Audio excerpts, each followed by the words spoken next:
Divine greetings to all who are watching this episode.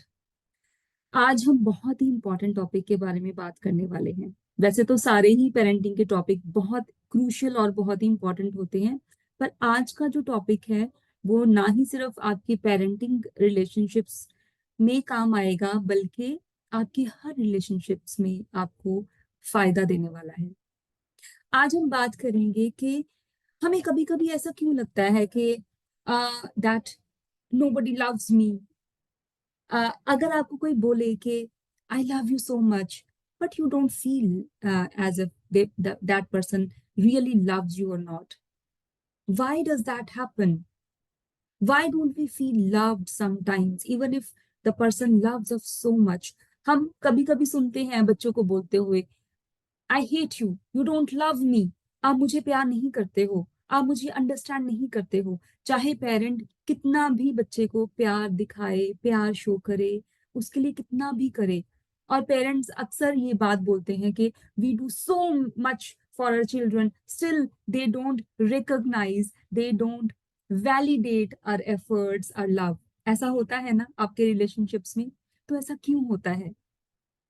वो बोलते हैं कि everybody needs love in this world, but still everybody is deprived of love. ऐसा क्यों होता है?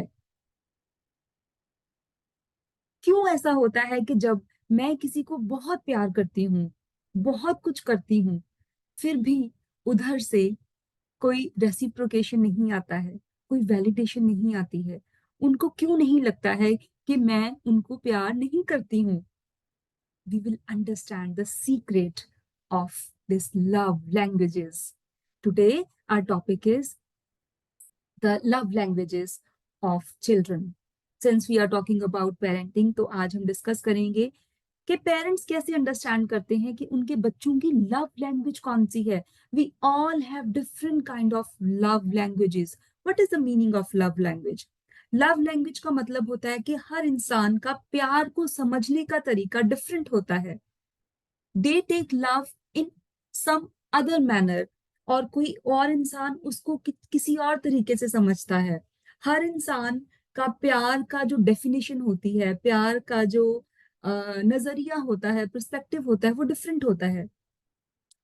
तो 5 तरह की लव लैंग्वेजेस बताई गई हैं। ये मैं एक बुक की रेफरेंस से आपको बता रही हूँ। गैरी चैम्बल और रोस ने ये बुक लिखी है, 5 लव लैंग्वेजेस इन चिल्ड्रन। तो इसमें क्या बताया गया है कि बच्चों में 5 तरह की लव लैंग्वेजेस होती हैं। पर उसको बताने से पहले मैं आपको ये बताना चाहती हूँ कि क्यों जरूरी है कि हमें बच्चों की लव लैंग्वेजेस को अंडरस्टैंड करना चाहिए। What is a big deal in understanding the love languages? अगर आपका बच्चा लव्ड फील नहीं करेगा तो वो उदासी में चला जाएगा, वो सिक्लूडेड फील करेगा, लोनली फील करेगा, वर्दी नहीं फील करेगा, लव्ड फील नहीं करेगा, वैल्यूड फील नहीं करेगा, वांटेड फील नहीं करेगा।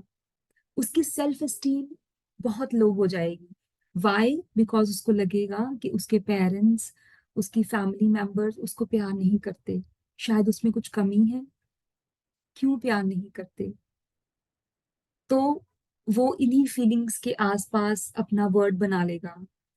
और अगर सिवियरिटी की बात करूं मैं, जो बच्चे लव्ड फील नहीं करते, वांटेड फील नहीं करते, प्यार फील नहीं करते अपने फैमिली मेंबर से, पेरेंट्स से, जो उसके फर्स्ट प्राइमरी जो केयर गिवर्स होते हैं, तो लाइफ में वो एक अपना सेल्फ, एक आइडेंटिटी बना लेते हैं कि शायद मैं डिजर्व ही नहीं करता हूँ प्यार। और later on in their life they will have problems in their relationships. They will never, you know, trust a relationship, a person in a relationship. उनको हमेशा डाउट रहेगा, क्या वो सच में मुझे प्यार करता है? If somebody is saying I love you, क्या वो रियली में इसको मीन करता है? Does that person really love me और नॉट? तो उनको रिलेशनशिप्स में बहुत प्रॉब्लम्स आती हैं, इमोशनल प्रॉब्लम्स बहुत आती हैं, मेंटल इश्यूज बहुत आते हैं, सेक्लूजन में में चले जाते हैं, और सिवियर केस की बात करें तो सब्सटेंस अब्यूज में जा सकते हैं। तो ये बहुत ज्यादा एक सीरियस मैटर है अगर आपका बच्चा लव्ड फील नहीं करता, वांटेड फील नहीं करता, इम्पोर्टेंट फील नहीं करता एक पेरेंट के द्वारा, तो वो अपनी लाइफ में बहुत सारी प्रॉब्लम्स डेवलप कर सकता है। सो अपने बच्चों को स्ट्रॉन्ग इमोशनल फाउंडेशन देने के लिए बहुत जरूरी है कि आप लव लैंग्वेजेस की स्टडी करें। आपको कहीं बुक पढ़ने की जरूरत नहीं है, जस्ट वॉच दिस सीरीज जो कि मैं लव लैंग्वेजेस पे बनाने वाली हूँ। आज उसकी फर्स्ट सीरीज है। क्योंकि हम ये बहुत लॉन्ग टॉपिक है, I will not cover the entire topic in this class because it will be too long for you.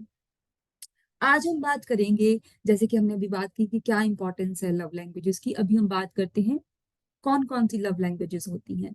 5 तरह की मेजर लव लैंग्वेजेस होती हैं जो एक इस बुक में बताई गई हैं। फर्स्ट लव लैंग्वेज होती है एक्ट ऑफ सर्विस। सेकंड होती है गिफ्ट्स के थ्रू हम प्यार शो कर सकते हैं। फिर है physical touch. Then is words of affirmations. और उसके बाद आता है क्वालिटी टाइम। तो 5 तरह की लव लैंग्वेजेस होती हैं जो आपके बच्चे में होती हैं। अब मैं ये नहीं कहूंगी कि आपके बच्चे में सिर्फ एक ही लव लैंग्वेज है। लव लैंग्वेजेस सारी ही होती हैं, और शुरू शुरू में अगर मैं टॉडलर्स की बात करूं तो आपको थोड़ा टाइम देना पड़ेगा, ऑब्जर्व करना पड़ेगा कि आपका बच्चा किस तरह से ज्यादा लव्ड फील करता है। तो इन 5 तरह की जो लव लैंग्वेजेस है इनको हम एक एक करके एक्सप्लेन करेंगे, डिस्कस करेंगे। तो शुरू शुरू में आपको ऑब्जर्व करोगे कि किस तरह से आपका बच्चा ज्यादा लव्ड फील करता है। हो सकता है कि उनमें 2 3 4 और सारी लव लैंग्वेजेस उनमें मौजूद हो, पर प्रोमिनेंट लव लैंग्वेज कौन सी है आपने उस पर फोकस ज्यादा करना है। ठीक है। तो फर्स्ट ऑफ ऑल अब हम बात करेंगे फर्स्ट लव लैंग्वेज की, that is the act of services. Act of services का मतलब क्या होता है? जब हम बच्चे को कोई हेल्प करके, जैसे शू लेस टाई करने में उसकी हेल्प कर दी, या उसके साथ कुछ जो काम प्ले कर रहा है उसमें कुछ उसकी हेल्प कर दी, ब्लॉक्स बनाने में उसकी हेल्प कर दी, हेल्पिंग देम। ओके, तो कोई प्रोजेक्ट कर दिया है, ये टॉडलर्स की बात है। और अगर मैं थोड़े बड़े बच्चों की बात करूं तो होमवर्क में हेल्प कर दो उनकी, राइट। और उससे भी बड़े बच्चे हैं तो उनको भी आप इसी तरह से उनके जो प्रोजेक्ट्स हैं उसमें हेल्प कर सकते हो। अब अगर रिकॉग्नाइज कैसे करना है कि ये आपके बच्चे की लव लैंग्वेज है या नहीं है? अगर आपका बच्चा हेल्प नहीं मतलब डिमांड नहीं कर रहा, वो कह रहा है कि no no I will do it myself, मैं खुद कर लूंगा ये काम, मैं खुद अपना होमवर्क कर लूंगा, you just do me this, आप सिर्फ ये काम कर दो मेरे लिए, मैं ये काम मैं खुद कर लूंगा, तो इसका मतलब वो उनकी लव लैंग्वेज नहीं है। कुछ बच्चे होते हैं जो वॉलेंटरली आपके साथ काम करना पसंद करते हैं, किचन में आते हैं, खुद काम करते हैं, मतलब उनकी लव लैंग्वेज है कि वो एक्ट ऑफ सर्विस करके अपना लव शो करते हैं। They want to they they they have the tendency to show love in that way. तो किचन में हेल्प करेंगे, आपकी काम में हेल्प करेंगे, आपके साथ कुछ आपकी हेल्प करने की कोशिश करते हैं हर काम में, आपके डेली जो चोर्स हैं हाउस होल्ड के या और कुछ है, आप उस तरह से इन्वॉल्व होने की कोशिश करते हैं। तो इसका मतलब है कि आपके बच्चे की love language act of service है। तो आप उसी तरह से ज्यादा बच्चे को हेल्प करें। और इन बच्चों को कम्युनिटी सर्विसेज में डालने से बहुत फायदा होगा। मतलब उनको क्योंकि दूसरों की हेल्प करना बहुत अच्छा लगता है या हेल्प लेना बहुत अच्छा लगता है, तो आप उनको गुरुद्वारा, टेम्पल, मंदिर लेके जाइए, वहां पे कम्युनिटी सर्विस कुछ इस तरह के काम करवाइए।